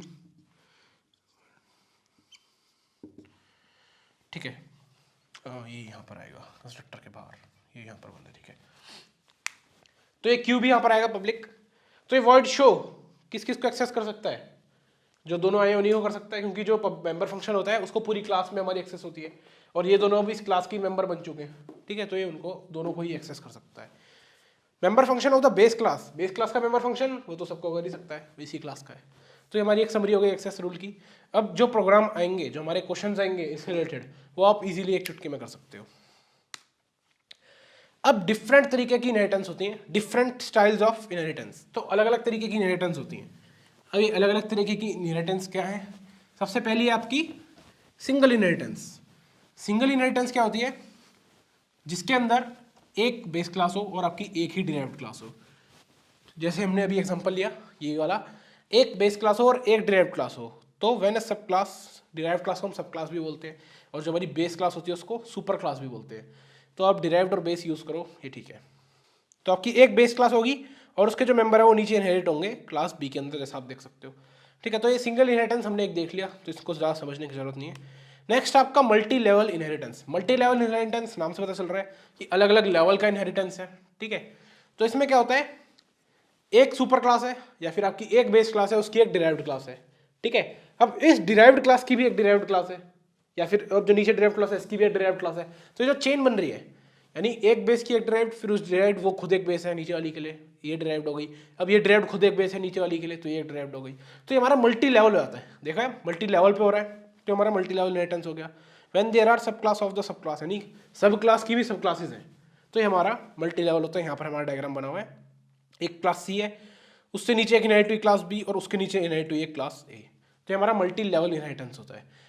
और जो हमारी क्लासेस होती हैं ट्रांजिटिव नेचर दिखाती हैं। ट्रांजिटिव नेचर क्या होता है? मान लेते हैं क्लास सी से कुछ मेंबर क्लास बी के अंदर आए। ठीक है, तो जब हमने ए को इनहेरिट करा बी से, तो क्लास बी के कुछ मेंबर क्लास ए के अंदर आए, तो क्या क्लास सी के मेंबर भी क्लास ए के अंदर आएंगे? क्योंकि जो क्लास सी के मेंबर थे, ए भी अब बी का पार्ट था। तो हाँ, ये हमारा ट्रांजिटिव नेचर होता है क्लासेस का। बी के अंदर सी के कुछ मेंबर्स थे और ए के अंदर बी के मेंबर है, तो क्या ए के अंदर वो मेंबर भी होंगे जो सी से बी के अंदर आए थे? तो हाँ, जैसे हम एक एग्जांपल देखते हैं, हमारी एक क्लास थी, अब हम छोटी छोटी क्लास बना लेते हैं। एक क्लास ए थी, अरे इंट नहीं, क्लास थी, ठीक है। क्लास के अंदर था इंट ए, बाकी मान लो पब्लिक वगैरह। क्लास बी थी, इसके अंदर भी कुछ सामान था बहुत सारा। क्लास सी थी, ये भी फुल लोडेड थी, ठीक है, फुल लोडेड थी ये भी। तो class A, class B, class C. अब मैं क्लास बी में इनहेरिट करा देता हूँ क्लास ए को, तो इजी बनाने के लिए मैं भी पब्लिकली इनहेरिट करा देता हूँ इसको। और क्लास सी के अंदर मैं इनहेरिट करा देता हूँ क्लास बी को। तो अभी ये हमारी सिंगल इनहेरिटेंस है, एक सुपर क्लास या फिर एक बेस क्लास और एक सब क्लास या फिर एक डिराइव्ड क्लास। तो अब मैं इसके अंदर इनहेरिट करा देता हूँ बी को। तो यहाँ पर क्या हुआ, ए को इनहेरिट करा बी ने और बी को इनहेरिट करा सी ने, तो ये हमारी मल्टी लेवल इनहेरिटेंस हो गई। तो अब क्या होगा, ए के अंदर मान लो कुछ प्रोटेक्टेड और पब्लिक मेंबर भी होंगे, मान लो है उसके अंदर प्रोटेक्टेड और पब्लिक मेंबर, वो इसके अंदर इनहेरिट होंगे। और वो इसके अंदर इनहेरिट होकर कैसे होंगे, पब्लिक है तो प्रोटेक्टेड जो होंगे वो प्रोटेक्टेड रहेंगे, जो पब्लिक होगा वो पब्लिक रहेगा। और ये जो क्लास सी एस ने बी को इनहेरिट करा है, तो ये बी के कौन कौन को इनहेरिट करेगा, सिर्फ प्रोटेक्टेड और पब्लिक को। तो एक तो बी के खुद के प्रोटेक्टेड और जो ऊपर से प्रोटेक्टेड आकर नए प्रोटेक्टेड बने थे, ये दोनों इसके अंदर इनहेरिट होंगे, ठीक है। एक तो बी के खुद के पब्लिक और जो इसके अंदर से पब्लिक होंगे, वो दोनों इसके अंदर आके पब्लिक हमारे इनहेरिट होंगे। तो यहाँ पर क्या हुआ, सी ने तो बी को इनहेरिट करा था, तो बी के साथ ए के कैसे आ गए, ये हमारा ट्रांजिटिव नेचर होता है क्लास का। तो आपको जब आप मल्टी लेवल इनहेरिटेंस एक्सप्लेन कर रहे होगे तो आपको यहाँ पर दिखा दे रहा है कि ऐसे ट्रांजिटिव नेचर होता है क्लास के अंदर। नेक्स्ट टाइप ऑफ इनहेरिटेंस है हमारा मल्टीपल इनहेरिटेंस। मल्टीपल इनहेरिटेंस के अंदर क्या होता है, एक से ज्यादा बेस क्लास होती है और जो एक डिराइव्ड क्लास होती है वो दोनों से डेटा इनहेरिट कर रही होती है, ठीक है। जैसे यहाँ पर आप डायग्राम देख सकते हो, एक क्लास बी है, एक क्लास सी है और एक क्लास ए, इन दोनों से डेटा को इनहेरिट कर रही है, तो ये हमारा मल्टीपल इनहेरिटेंस होता है। तो इसका एग्जांपल हम यही देख लेते हैं। मान लेते हैं क्लास ए है और एक हमारी क्लास बी है और एक क्लास सी क्लास ए से भी इनहेरिट हो रही है और क्लास बी से भी इनहेरिट हो रही है। तो अभी दो क्लास को कैसे इनहेरिट करेगी, उसके लिए हम क्या करते हैं, मान लेते हैं पब्लिक ए को ये पब्लिकली इनहेरिट कर रही है, कॉमा ये बी को भी इनहेरिट कर रही है, मान लेते हैं पब्लिकली पब्लिक बी। तो अगर हमें एक से ज्यादा क्लास इनहेरिट करानी तो हम ऐसे कॉमा डाल के उनको इनहेरिट करा सकते हैं। ये हमारी मल्टीपल इनहेरिटेंस हो गई। अब यहाँ पर ऐसा भी हो सकता है कि एक से ज्यादा क्लासेस भी हों और वो सिर्फ सी के अंदर आ रही हो। मान लो इसके ऊपर एक क्लास है जी और ये जी भी आ रही है सी के अंदर, यहाँ पर जैसे ये प्रोटेक्टेड मोड में आ रही है, प्रोटेक्टेड जी। तो बस कॉमा डाल के लिखते जानिए, एक से ज्यादा कितनी भी हो सकती हैं, ये हमारी मल्टीपल हो गई। अगला स्टाइल है हायरार्किकल। हायरार्किकल क्या होता है, हायरार्किकल, हमारा हायरार्किकल क्या होता है, हायरार्किकल के अंदर एक बेस क्लास होगी और उसके नीचे काफी सारी इनहेरिटेड होंगी। तो एक बेस क्लास बना लेते हैं जैसे हमारी जी, और जी को ही इनहेरिट कर रखा है काफी सारी क्लासेस ने, तो उसको ए ने भी इनहेरिट कर रखा है। मोड मान लेते हैं हम पब्लिक में, अब मोड कुछ भी हो सकता है, वो तो हर क्लास के ऊपर होता है वो किस में इनहेरिट करा रहे हैं हम। बी के अंदर मान लो उसको प्राइवेट के अंदर हमने करा दिया, ठीक है। एक नई क्लास बनाई सी के अंदर हमने उसको पब्लिकली इनहेरिट करा लिया। तो यहाँ पर एक ही बेस क्लास है जी और उसकी कई सारी डिराइव्ड क्लास है, तो ये हमारा हो गया हायरार्किकल इनहेरिटेंस। और लास्ट आपका टाइप ऑफ इनहेरिटेंस आता है, वो आता है हमारा हाइब्रिड इनहेरिटेंस। हाइब्रिड इनहेरिटेंस क्या होता है, नाम से पता चल रहा है हाइब्रिड मिक्सचर। तो हाइब्रिड इनहेरिटेंस के अंदर क्या होगा, जो हमने चार इनहेरिटेंस पढ़ी, इन चारों का कुछ भी मिक्सचर बना देंगे, जैसे single plus hierarchical, hierarchical plus multiple, ठीक है। तो देखते हैं कैसे बनेगी, मैं इसको डायग्राम से एक्सप्लेन कर देता हूँ। आपका नीचे एक डायग्राम दे रखा है, पहले हम राइट वाले डायग्राम को मान के चलते हैं। एक क्लास ए है, बी है, सी और डी है, तो हम चार क्लास बना लेते हैं, class A B C D. तो एक क्लास ए है, उसकी डेफिनेशन मान लेंगे, क्लास बी है, उसकी कुछ डेफिनेशन है, क्लास सी है, ठीक है, और ऐसी हमारी क्लास डी है, और इन दोनों की कुछ डेफिनेशन है। तो मान लेते हैं क्लास बी ने इनहेरिट करा क्लास ए को, तो मान लेते हैं यहाँ पर पब्लिक ए, यहाँ पर ए इनहेरिट हो गई। सी ने इनहेरिट करा बी को, सी ने इनहेरिट करा बी को, अब मैं यहाँ पर खाली बी लिख देता हूँ। इसका मतलब क्या है, मैं खाली बी लिख देता हूँ। तो खाली बी लिखने का मतलब है कि वो प्राइवेट भी ही है, क्योंकि हमारा जो डिफॉल्ट मोड होता है क्लासेस के केस में वो हमारा प्राइवेट ही होता है। तो मैं प्राइवेट भी लिखूँ या बी लिखूँ एक ही बात है। जैसे हम मेंबर डिफाइन करते हैं तो मैं प्राइवेट लिखूँ या ना लिखूँ, वो ऑलरेडी प्राइवेट ही होते हैं। तो मैं यहाँ प्राइवेट लिखूँ ना लिखूँ, ये ऑलरेडी प्राइवेट ही है, ठीक है। बी ने इनहेरिट करा ए को, सी ने इनहेरिट करा, सी ने भी ए को इनहेरिट करा, तो मैं यहाँ पर ए को प्राइवेटली इनहेरिट करा देता हूँ। और हमारे डी ने इनहेरिट करा है बी और सी दोनों को, तो डी ने इनहेरिट करा बी और सी दोनों को, तो मान लेते हैं सी को तो उसने प्राइवेटली करा है और बी को उसने प्रोटेक्टेडली करा है, प्रोटेक्टेड बी। तो मैं अगर इसको छुपा दूं, इसको हटा दूं, तो ये कौन सा टाइप की इनहेरिटेंस थी? इसके अंदर एक हमारी बेस क्लास थी और उसी को दो क्लासेस ने डिराइव कर रखा है, तो ये हमारी बेस क्लास है, दो हमारी डिराइव क्लास है, तो ये कौन सी हो गई? Hierarchical inheritance. ठीक है, और अब मैंने एक क्लास डी भी बना दी। अगर डी सिर्फ सी को इनहेरिट कर रहा है और अगर मैं ऊपर के दोनों छुपा दूं और इसको भी छुपा दूं कि एक उस था, तो ये कौन सी है? ये हमारी सिंगल है। और यहां तक तो ये ठीक था, अब इसके बाद कुछ टेढ़ा मेढ़ा आ गया, कुछ नया आ गया, यहां पर बी भी आ गई। जब ऐसे मिक्स बन जाए, जब इनहेरिटेंस मिक्स हो जाए, तो ये हमारी हाइब्रिड इनहेरिटेंस हो जाती है। यहाँ पर देखा जाए तो ए के लिए ये दोनों हमारी हायरार्किकल में है और डी जो है वो बी और सी से मल्टीपल में है, और ए बी सी ये मल्टी लेवल है, सॉरी ए बी डी हमारी मल्टी लेवल है, ए सी डी हमारी मल्टी लेवल है। तो यहाँ पर मिक्सचर हो गया, तो ये हमारी हाइब्रिड हो गई। लेफ्ट वाले एग्जाम्पल में देखेंगे क्या दिया है, क्लास एफ से दो निकल रही है, क्लास बी और ई, तो ये हमारी हायरार्किकल हो गई। अब क्लास ई के लिए ये दो से आ रही है, क्लास एफ और जी से, तो हमारी मल्टीपल हो गई। क्लास बी से क्लास ए और सी दो निकल रही हैं, तो ये हमारी हायरार्किकल हो गई। क्लास एफ से बी और एफ से ए ये हमारी मल्टी लेवल हो गई। क्लास एफ से बी एफ से सी हमारी मल्टी लेवल हो गई। ठीक है, तो एक काफ़ी सारी मिक्सचर हो गई, तो ये हमारी क्या हो गई? Hybrid inheritance. तो हमने सारी टाइप की इनहेरिटेंस पढ़ ली है, पांचों टाइप की इनहेरिटेंस। तो हमारा क्वेश्चन कैसे आएगा? क्वेश्चन आएगा ऐसे, इतना नहीं देंगे वो, इतना देंगे। ऐसा एक प्रोग्राम होगा, इनके अंदर कुछ मेंबर होंगे, इनके अंदर कुछ मेंबर होंगे, इनके अंदर कुछ मेंबर होंगे, फिर वो आपका एक सी का एक ऑब्जेक्ट बना देंगे। तो सी का एक ऑब्जेक्ट बनाया, मान लो स्मॉल सी। ठीक है, अब वो ये पूछेंगे कि सी किस किस को कॉल कर सकता है। ठीक है, तो ये सी किस किस को कॉल कर सकता है, तो हम देखेंगे सी जो है वो प्राइवेटली ए को बुला रहा है और ए के मेंबर इसके अंदर प्राइवेटली आएंगे। ठीक है, तो ए के मेंबर जितने मेंबर है इसके अंदर आके सारे वो प्राइवेट हो गए। ठीक है, और सी के अंदर खुद के कुछ पब्लिक मेंबर होंगे, सी के अंदर खुद से कुछ प्रोटेक्टेड मेंबर भी होंगे। ऑब्जेक्ट किनको बुला पाएगा? सिर्फ पब्लिक वालों को। इसके तो कुछ पब्लिक बने नहीं, इसके सारे आके प्राइवेट हो गए, और सी सिर्फ अपने पब्लिक वालों को बुला पाएगा। तो इसके पब्लिक में जो भी होंगे वो आप लिख देना कि सिर्फ इनको बुला पाएगा। और दूसरा क्वेश्चन क्या पूछेंगे, यहाँ पर कौन सा टाइप की इनहेरिटेंस बताइए, तो हम कैसे चेक करेंगे, देख लेते हैं। एक ए है और ए को दो क्लासेस इनहेरिट कर रही है, तो ये हमारी कौन सी हो गई? एक बेस क्लास, दो डिराइव्ड क्लास, तो ये हमारी हो गई हायरार्किकल। तो आपको डायग्राम से याद रखना, डायग्राम से याद करना इनको बहुत ईजी है। अब एक प्रोग्राम देखते हैं, explanatory program implementing different inheritances. तो हमने यहाँ प्रोग्राम खुद ही देख लिया यार कैसे इनहेरिट होती हैं। क्लास बी के आगे ऐसे पब्लिक सी लिख दिया, पब्लिक ए लिख दिया जाता है, सी के आगे ए लिख दिया जाता है। एक हमने स्टूडेंट और आई कार्ड वाला एग्जांपल देखा था, उससे आपको अच्छे से क्लियर हो गया होगा। और बाकी इसका जो हमारा मेन क्वेश्चन आता है वो भी हम आगे देखेंगे, प्रैक्टिस जब हम करेंगे इनहेरिटेंस की।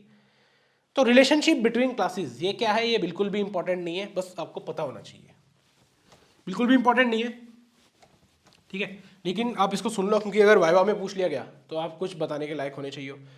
इज ए रिलेशन क्या होता है? अगर एक क्लास दूसरी क्लास को इनहेरिट कर रही है, यानी इनहेरिटेंस वाला जो रिलेशन है हमारा इज अ रिलेशन होता है। अ derived class has a is a relation with base class. तो इसको उल्टा भी नहीं लिखना, कहीं आप लिख दो कि base class has is a relation with derived class, आपको स्ट्रेट लिखना है derived class has a is a relation with base class. अगला आपका हैज अ रिलेशन।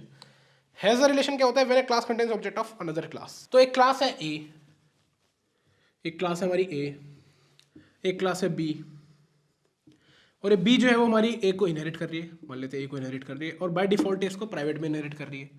ठीक है, तो बी का जो है वो एक इज अ रिलेशन है ए के साथ, बी का एक इज अ रिलेशन है ए के साथ। और अगर बी के अंदर ए का एक ऑब्जेक्ट एग्जिस्ट करता है, मैं बी के अंदर इसका एक ऑब्जेक्ट बना रहा हूं, अगर मैंने बी के अंदर इसका एक ऑब्जेक्ट बना दिया तो बी का एक हैज अ रिलेशन है ए के साथ। देखा जाए तो सिंपल भी है, B has a object of A, B has a object of A, वैसे हैज एन होगा बट ग्रामर को हटाओ। और अगर इनहेरिट कर रहा है तो B is a child of A, तो कुछ दिख रहा है आपको? तो इज अ और हैज अ रिलेशन आपको ऐसे याद करने हैं।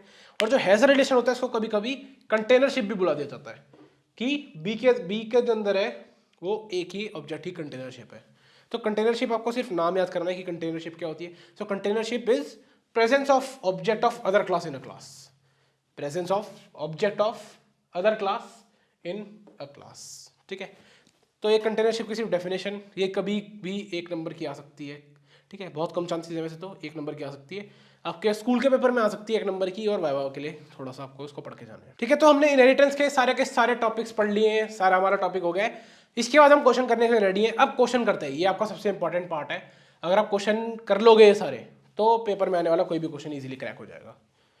तो चलते हैं क्वेश्चंस की तरफ। तो स्टार्ट करते हैं हमारे फर्स्ट क्वेश्चन से। पहला क्वेश्चन दे रखा है यहाँ पर आपका क्लास कैंपस, एक क्लास कैंपस है जिसके कुछ प्राइवेट मेंबर है 2, ठीक है, एक प्रोटेक्टेड मेंबर है इसका कंट्री, ठीक है, एक इसके अंदर 3 पब्लिक मेंबर हैं। ये इसका हमारा कंस्ट्रक्टर है campus. Word register, word displace के 2 मेंबर फंक्शन है।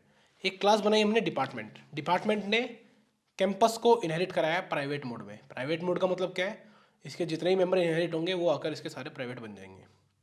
तो अब इसके खुद के कुछ प्राइवेट मेंबर हैं, डी कोड, एचओडी, इसका एक प्रोटेक्टेड मेंबर है बजट, और इसके पब्लिक मेंबर है, एक इसका कंस्ट्रक्टर और 2 एक इसके मेंबर फंक्शन है।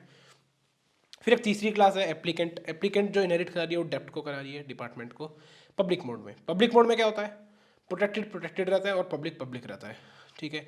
इस एप्लीकेंट क्लास के खुद के 2 प्रोटेक्टेड मेंबर, प्राइवेट मेंबर है, रजिस्ट्रेशन नंबर और नेम। इसका कोई प्रोटेक्टेड मेंबर नहीं है। और इसके 3 पब्लिक मेंबर है जिसमें एक इसका खुद का कंस्ट्रक्टर है और 2 मेंबर फंक्शंस हैं। तो पहला क्वेश्चन क्या है, which type of inheritance is shown in the example above. तो अगर आपने इतना समझ लिया है तो ये तो चुटकियों का खेल आपके लिए, ऐसा इजी क्वेश्चन आने वाला है। देखो दिल्ली 2014 में आ रखा है तो 2019 और 2020 में भी इसके आएगा। तो यहाँ पर क्या पूछा है, कौन सी इनहेरिटेंस है। तो डिपार्टमेंट ने इनहेरिट करा कैंपस को और एप्लीकेंट ने इनहेरिट कर लिया डिपार्टमेंट को।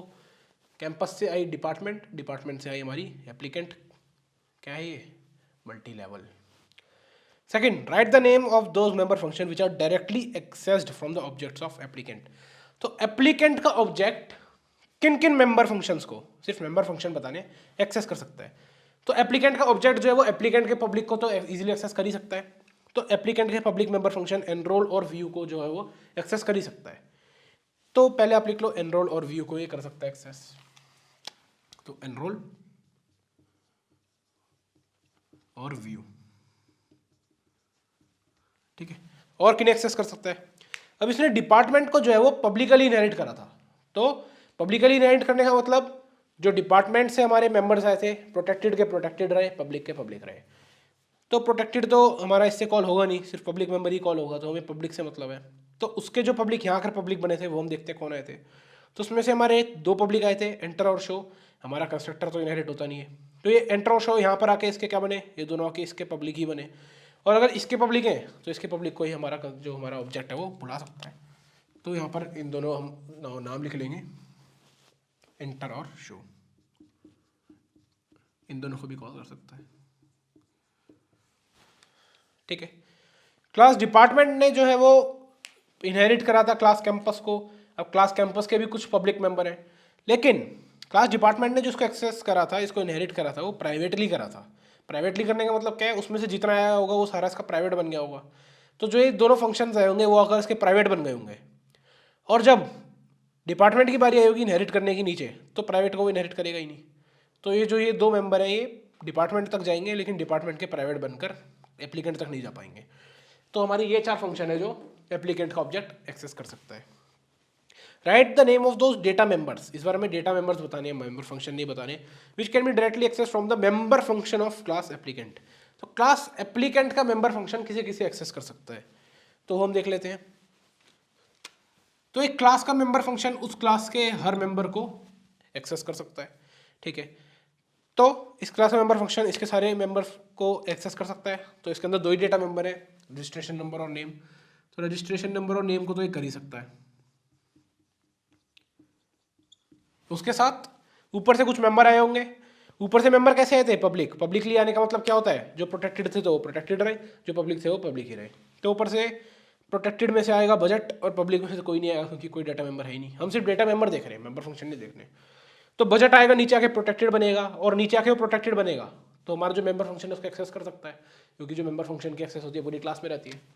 तो यहाँ पर आएगा हमारा बजट और वो एक्सेसिबल रहेगा, ठीक है। ऊपर से जो आया था वो सारा प्राइवेट बन गया था तो वो नीचे तक पहुंचा ही नहीं। तो यही 3 हमारे डेटा मेंबर है जो हमारा इस क्लास का मेंबर फंक्शन एक्सेस कर सकता है।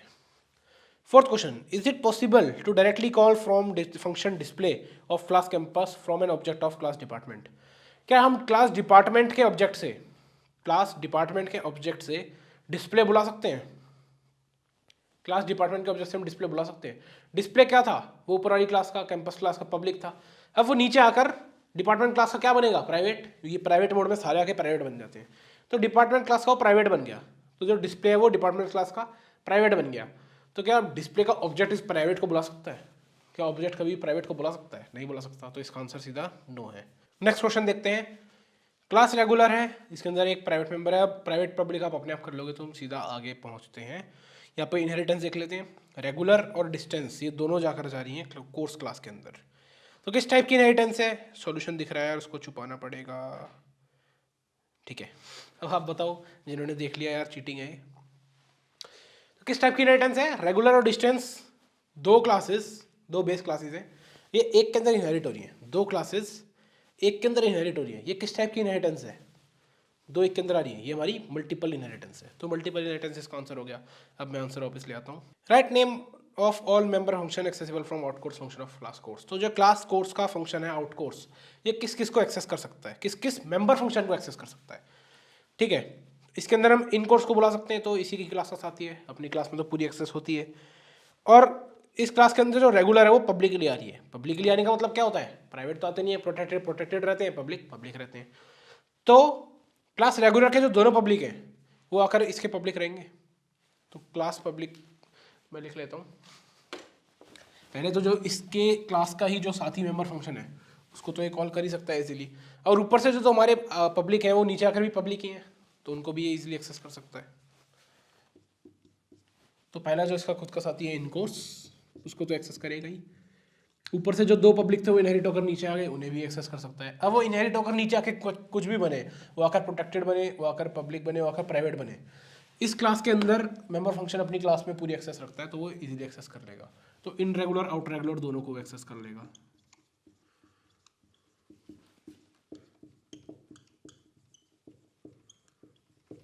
ठीक है, और वो डिस्टेंस क्लास को प्राइवेटली इनहेरिट कर रहा है। प्राइवेटली करेगा तो जो उसके ऊपर से जितने मेंबर आएंगे वो नीचे आकर सारे के सारे हमारे प्राइवेट बन जाएंगे। तो इन डिस्टेंस आउट डिस्टेंस नीचे आएंगे, जो ऊपर करेक्टर है वो नीचे नहीं आएगा। इन डिस्टेंस आउट डिस्टेंस नीचे आए और नीचे आकर वो क्या बन गए? प्राइवेट बन गए।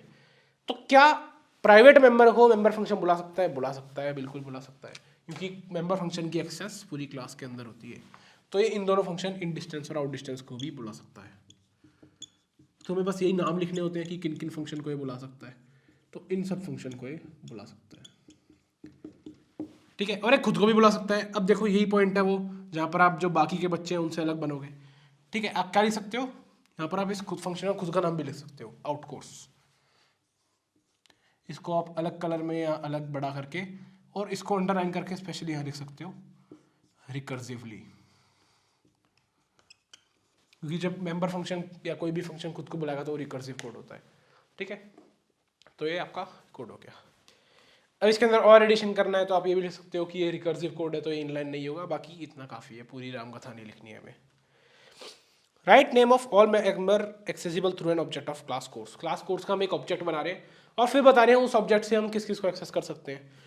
तो ऑब्जेक्ट किस किस को एक्सेस करता है? पहले तो हमें पता है सिर्फ पब्लिक मेंबर्स को, उसी क्लास के पब्लिक मेंबर को। तो इस कोर्स क्लास के पब्लिक मेंबर कौन है? इन कोर्स और आउट कोर्स। तो हम लिख लेते हैं। अब यहाँ पर इन्होंने ना डेटा मेंबर बोला है ना मेंबर फंक्शन बोला है, जस्ट मेंबर बोला है, तो हमें सारे बताने पड़ेंगे, फंक्शंस भी और डेटा मेंबर्स भी। तो ये पार्ट भी याद रखना है कि वो पूछ कर रहे हैं। अगर मेंबर फंक्शन पूछ रहे हैं तो हमें सिर्फ मेंबर फंक्शन बताने हैं, अगर मेंबर्स पूछ रहे हैं तो हमें मेंबर फंक्शन और डेटा मेंबर दोनों बताने हैं, और अगर डेटा मेंबर पूछ रहे हैं तो सिर्फ हमारे डेटा मेंबर्स बताने हैं। तो क्लास कोर्स का एक ऑब्जेक्ट है, वो अपनी क्लास के सिर्फ पब्लिक को बुला सकता है। इस क्लास के पब्लिक ये हैं दो, इन कोर्स और आउट कोर्स। तो इन कोर्स और आउट कोर्स को बुला सकता है। ठीक है, अब ये क्लास पब्लिकली रेगुलर को इनहेरिट कर रही है, रेगुलर से ये दो आएंगे, ये दोनों नीचे आ गए। ठीक है, यहाँ मैं लिख लेता हूँ इन रेगुलर को और आउट रेगुलर को।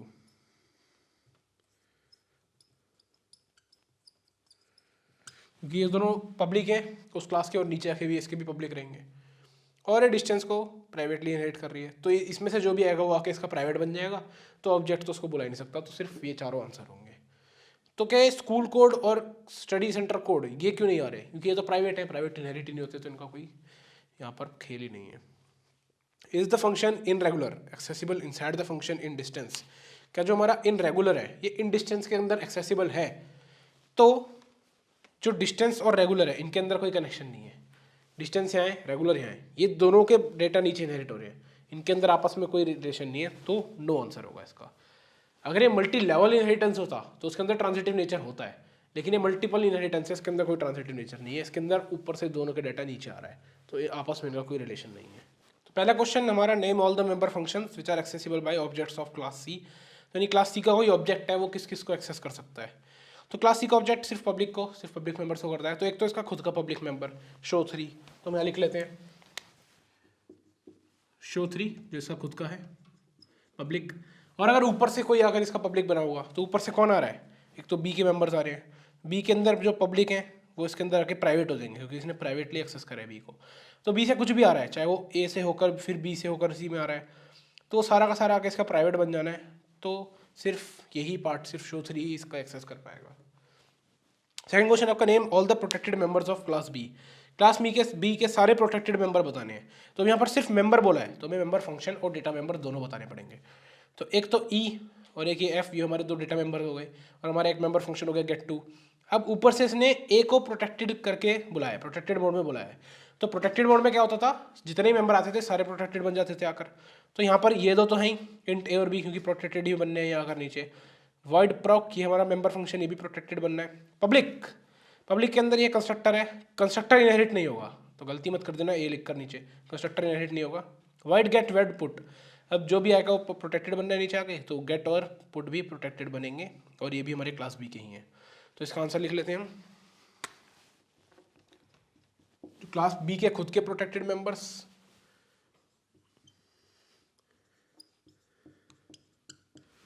और जो क्लास ए से जितने भी आ रहे हैं वो सारे प्रोटेक्टेड बनने। तो क्लास ए से क्या क्या आ रहा है, ए बी मेंबर्स, तो डेटा मेंबर यही आ रहे हैं, और नीचे कुछ मेंबर फंक्शंस आ रहे हैं। ए तो आएगा नहीं, कंस्ट्रक्टर है, तो गेट और पुट। तो हमारा सेकंड क्वेश्चन हो गया। थर्ड क्वेश्चन हमारा है, name all the data members which are accessible from the member function of class C. यानी हमें सारे डेटा मेंबर बचाने हैं जो क्लास सी के मेंबर फंक्शन से एक्सेसिबल हो।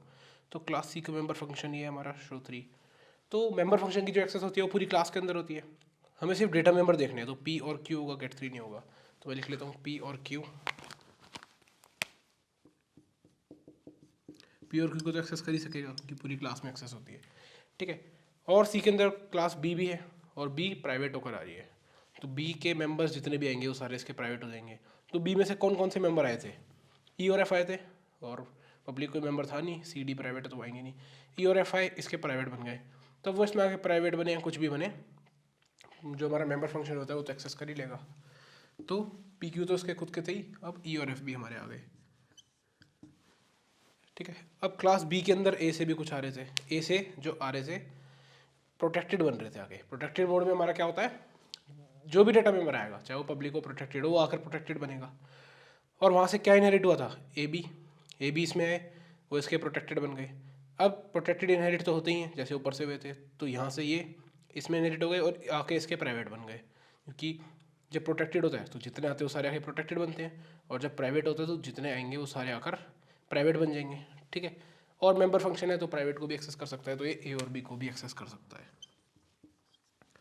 तो ये फंक्शन सबको एक्सेस कर सकता है। Next question, how many byte does an object belonging to class C require.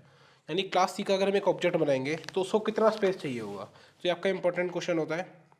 जैसे आपका क्लास सी का कोई ऑब्जेक्ट बनता है, मान लो क्लास सी का एक स्मॉल ऑब्जेक्ट हमने बनाया सी, तो इसका जो स्पेस होगा बाइट्स के अंदर कितना स्पेस घेर रहा होगा वो हमें निकालना है।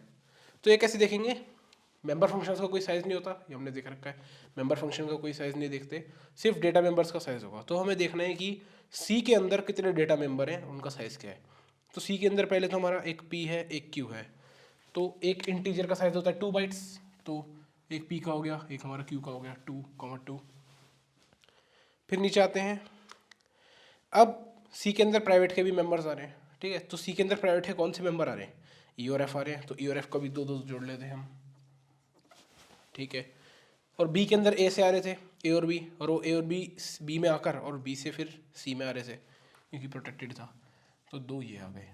अब आप लिख दोगे आंसर 2, 6, 12, तो ये आपका आंसर, लेकिन ये गलत आंसर है, ठीक है। ये गलत आंसर क्यों है मैं बताता हूँ।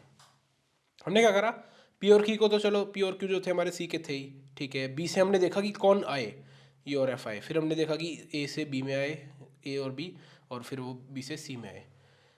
लेकिन जब मेमोरी एलोकेट होती है वो कैसे होती है? मेमोरी एलोकेट कौन करता है? मैंने बताया था कंस्ट्रक्टर का काम होता है मेमोरी एलोकेशन करना। हालांकि यहाँ पर ये जो कंस्ट्रक्टर है डिफ़ॉल्ट कंस्ट्रक्टर है, और सी में तो हमारा कंस्ट्रक्टर भी नहीं है। तो मैंने बताया था डिफ़ॉल्ट कंस्ट्रक्टर जो होता है उसका अगर वो कुछ नहीं कर रहा तो एक काम तो करेगा ही, जो है उसका मेमोरी को एलोकेट करके रख देना। और मेमोरी एलोकेट करेगा तो वो किसके लिए करेगा? पूरी क्लास के लिए करेगा, पूरी क्लास में जितने डेटा मेंबर है सबके लिए मेमोरी एलोकेट करेगा। तो जब मैं सी का एक ऑब्जेक्ट बनाऊंगा तो सी पहले किसको बुलाएगा? सी को बनने के लिए क्या चाहिए? सी को बनने के लिए पहले क्लास बी चाहिए, ठीक है, क्योंकि वो क्लास बी के कुछ मेंबर्स ले रहा है, और क्लास बी के मेंबर्स चाहिए तो क्लास बी के मेंबर जो है वो एलोकेट भी तो होने चाहिए, क्लास बी के मेंबर बनने भी तो चाहिए। और क्लास बी पूरी कब बनेगी? जब क्लास ए पूरी बनेगी। तो क्लास ए पूरी बने, और क्लास ए को पूरी कौन बनाएगा? क्लास ए का कंस्ट्रक्टर। तो क्लास ए का कंस्ट्रक्टर किस किस को एलोकेट करेगा? ए और बी को। तो ए और बी के लिए मैं अब इसको, ये हमारा गलत वाला है, अब मैं यहाँ पर ठीक वाला लिखता हूँ। तो ए और बी को एलोकेट करेगा क्लास ए का कंस्ट्रक्टर, तो वो 2 और 2 हमारे 2 और 2 बाइट्स हो गए ए और बी के लिए, ठीक है। फिर ये हमारा ए एलोकेट हो गया। अब जब ए हमारा एलोकेट हो गया, ए हमारा कंस्ट्रक्ट हो गया, तब बी अब कंस्ट्रक्ट होगा, क्योंकि ए अब कंप्लीट हो चुका है, बी कंस्ट्रक्ट होना आया। तो क्या जो बी का कंस्ट्रक्टर है वो सिर्फ ई और एफ को कंस्ट्रक्ट करेगा? नहीं, वो सी और डी को भी कंस्ट्रक्ट करेगा, क्योंकि उसको तो सारे डेटा मेंबर्स कंस्ट्रक्ट करने हैं। तो जब कंस्ट्रक्ट हुए हैं तो उनके लिए मेमोरी एलोकेट हुई है, और मेमोरी एलोकेट हुई है तो इन चारों के लिए तो ही है। तो यहाँ पर हमें चारों ऐड करने पड़ेंगे। तो यहाँ पर हमने ये 2 हमने ए क्लास के ले लिए, और ये तो हमने चारों बी क्लास के ले लिए, और 2 ऑलरेडी सी के अंदर हैं, तो 2 हम सी के भी ले लेते हैं। अब ये टोटल आंसर ठीक आएगा, ठीक है। तो ये आंसर हमारा टोटल आ गया 16। तो हमारा आंसर हो गया फोर्थ का 16 बाइट्स। तो आपको इतना नहीं सोचना है कि कौन सा कंस्ट्रक्टर किसको कॉल करेगा, कौन सा कंस्ट्रक्टर किसको कॉल करेगा। जब भी आपका ऐसा क्वेश्चन आए और आपकी तीनों क्लासेस आपस में इनहेरिटेड हो, ठीक है, तीनों क्लासेस में कोई ना कोई रिलेशन हो, इनहेरिटेड हो, तो आपको कुछ नहीं करना, बस ये देखना है कि वो क्लास ऊपर से किन को इनहेरिट करके आ रही है। तो जैसे हमारे यहाँ पर सी क्लास बी और ए से आ रही थी, ठीक है, तो सी क्लास के अंदर बी और ए दोनों आ रही है ना, तो बस कुछ मत देखना, सारे डेटा मेंबर्स को ऐड कर देना, ठीक है। ये मत देखना कौन सा प्राइवेट है कौन सा पब्लिक है, आपको वो सारे ऐड कर देने, बस शर्त ये है कि वो उससे ज्वाइंट होने चाहिए। ऐसा नहीं कि आपकी बी जो है वो इनहेरिट हो रही है सी पे, और बी जो है वो इनहेरिट हो रही है ए पे, और जब आप सी का साइज निकाल रहे हो तो आप सिर्फ बी को गिनोगे, ए अलग है। अगर ए जो है वो बी के नीचे है तो आप ए को नहीं गिनोगे, लेकिन ए अगर ऊपर है तो ये हमारा मल्टी लेवल है, यहाँ पर ट्रांसिटिविटी होती है, ठीक है। बी अगर सी में आ रहा है तो ए भी सी में आएगा, ट्रांसिटिविटी होती है यहाँ पर। तो आपको यहाँ पर ए को भी गिनना पड़ेगा। गिनते समय यही करना, सारे के सारे डेटा मेंबर्स गिन लेना, आपको यहाँ पर ये नहीं देखना कौन सा प्राइवेट है कौन सा पब्लिक। तो नेक्स्ट क्वेश्चन देखते हैं। Which class constructor will be called first at the time of declaration of an object of C. तो ये तो हमने अभी सी वाले क्वेश्चन में देख लिया कि कौन सा ऑब्जेक्ट कब बुलाया जाएगा। जब सी बनेगा, सी को बनने के लिए बी चाहिए, ठीक है, बी को बनने के लिए ए चाहिए, तो सबसे पहले ए का कंस्ट्रक्टर आएगा, फिर बी का कंस्ट्रक्टर आएगा, फिर हमारा सी का कंस्ट्रक्टर आएगा। तो इसका आंसर मैं लिख लेता हूँ, पहले ए का कंस्ट्रक्टर आएगा। अब मैं ए का कंस्ट्रक्टर कैसे लिखूँ? एज कंस्ट्रक्टर करके ना लिखने के मैं इसको थोड़े प्रोफेशनल मेथड से लिखता हूँ। जो हमारा होता है ए का, हमारा स्कोप रेजोल्यूशन ये ऑपरेटर ये होता था ना का, जैसे क्लास का ये फंक्शन, ग्लोबल का ये, तो ए का कंस्ट्रक्टर कंस्ट्रक्टर ये होता है सेम नाम का, ये हमारा फंक्शन हो गया कंस्ट्रक्टर का, ब्रैकेट फंक्शन डिनोट कर रहा है, और ए है तो ये हमारा कंस्ट्रक्टर हो गया। फिर इसके बाद तो मैं लिख लेता हूँ, या तो एरो बना दो या देन लिख लो, देन बी का कंस्ट्रक्टर, देन सी का कंस्ट्रक्टर। तो ये थोड़ा सा बेटर लग रहा है, तो टीचर को ही पता चलेगा हाँ आपको नॉलेज है। नेक्स्ट क्वेश्चन देखते हैं आपका, is the member function proc accessible from the object of class C. तो प्रॉक हमारा कहाँ है? ये रहा, ठीक है, क्लास ए के अंदर प्रॉक है। क्या ये सी के ऑब्जेक्ट से बुलाया जाएगा? तो सी के ऑब्जेक्ट का हमने फर्स्ट में निकाल लिया, तो वहीं से चेक कर लेते हैं। ए पार्ट में सी का ऑब्जेक्ट किस किस को बुला सकता है?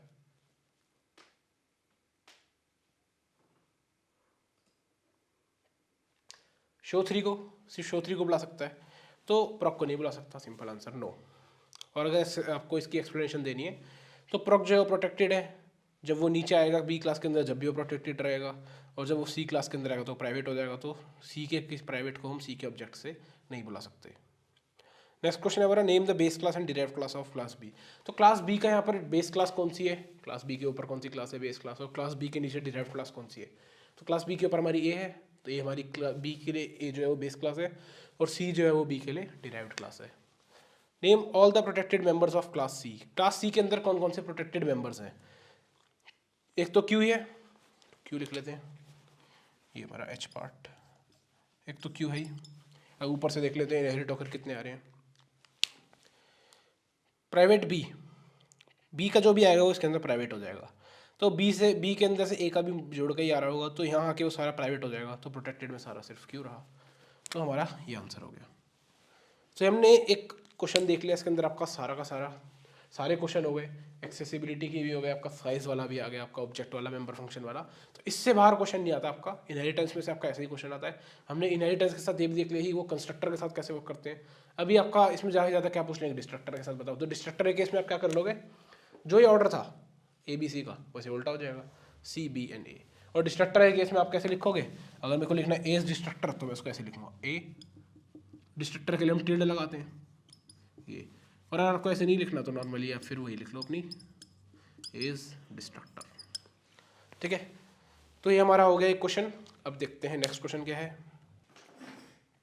तो एक क्लास दे रखी है एमएनसी, ठीक है, उसमें एक स्ट्रिंग है company name, protected, head office, public. MNC ये हमारा क्या है, कंस्ट्रक्टर है, क्योंकि इसका नाम जो है वो क्लास की तरह सेम है।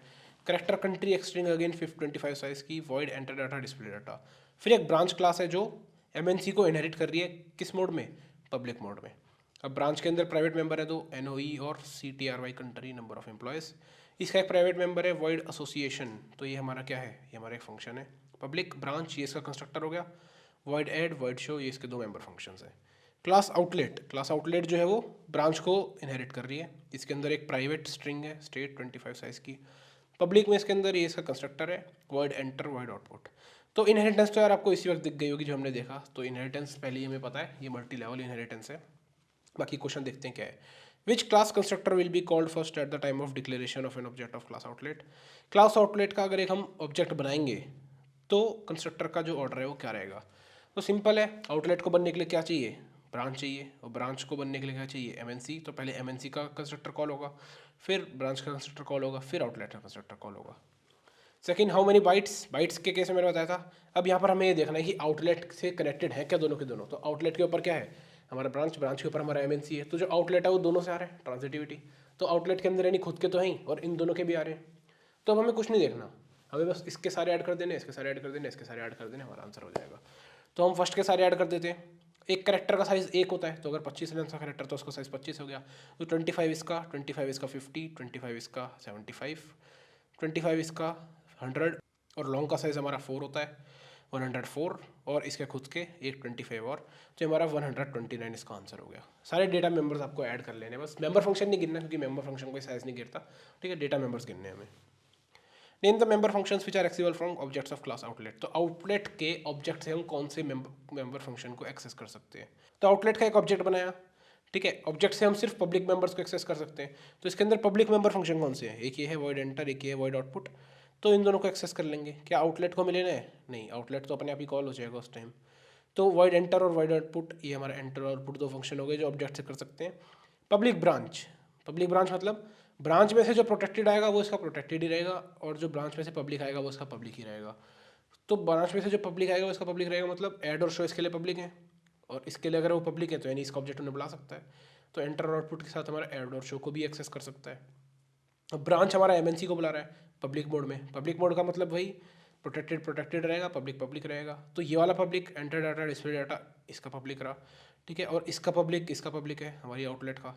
तो यानी जो एमएनसी का पब्लिक है वो घूम फिर के हमारा आउटलेट का भी पब्लिक बन रहा है। तो यानी एमएनसी का पब्लिक आउटलेट का पब्लिक है, और आउटलेट का पब्लिक है तो ऑब्जेक्ट के द्वारा हमारा एक्सेस हो सकता है। Last question, name the data members which are accessible from objects of class branch. तो ब्रांच क्लास से कौन कौन से डेटा मेंबर एक्सेसिबल हैं। तो यहाँ पर ब्रांच का एक ऑब्जेक्ट होगा, अगर मान लो कोई भी ऑब्जेक्ट है ब्रांच का, तो वो उसके सिर्फ पब्लिक मेंबर्स को एक्सेस कर सकता है। और इन्होंने यहाँ पर डेटा मेंबर पूछे हैं, तो यहाँ पर इसके पब्लिक में तो कोई डेटा मेंबर है नहीं। तो ये एमएनसी को भी पब्लिक बुला रहा है, पब्लिक मतलब वही प्रोटेक्टेड प्रोटेक्टेड रहेगा और पब्लिक पब्लिक रहेगा। तो इसके पब्लिक में से एक डेटा मेंबर आ रहा है जो इसका पब्लिक रहेगा। तो यानी जो कंट्री है ये आकर इस ब्रांच का पब्लिक हो गया, और अगर इस ब्रांच का पब्लिक है तो इसको ब्रांच के ऑब्जेक्ट से हम कॉल कर सकते हैं। तो फोर्थ का आंसर हमारा हो गया कंट्री। ठीक है, ये हमारा एक क्वेश्चन, ये बहुत इजी क्वेश्चन ऐसे ही आते हैं सारे, यही है आपके कंस्ट्रक्टर ज्वाइन कर देंगे, ऑर्डर पूछ लेंगे, एक्सेसिबिलिटी पूछ लेंगे, तो इसलिए मैंने एक्सेसिबिलिटी और कंस्ट्रक्टर डिस्ट्रक्टर पे आपका मेन फोकस रखा। टाइप्स ऑफ इनहेरिटेंस आ जाएंगी, बहुत ईजी है, single, multiple, multi level, hierarchical and hybrid. Hybrid बहुत कम आती है, आपकी मल्टी लेवल ज़्यादातर आती है और कभी कभी मल्टीपल आ जाती है। एक लास्ट क्वेश्चन और है, सेम अगेन ये क्लास का ही है, एक क्लास फेस टू फेस बना रखी है, एक क्लास ऑनलाइन बना रखी है और इस ट्रेनिंग ने इन दोनों को इनहेरिट करा है। तो ये कौन सी इनहेरिटेंस है आपको दिख रही होगी, 2 बेस क्लास, एक सब क्लास, या फिर आपकी एक चाइल्ड क्लास, एक डिराइव्ड क्लास।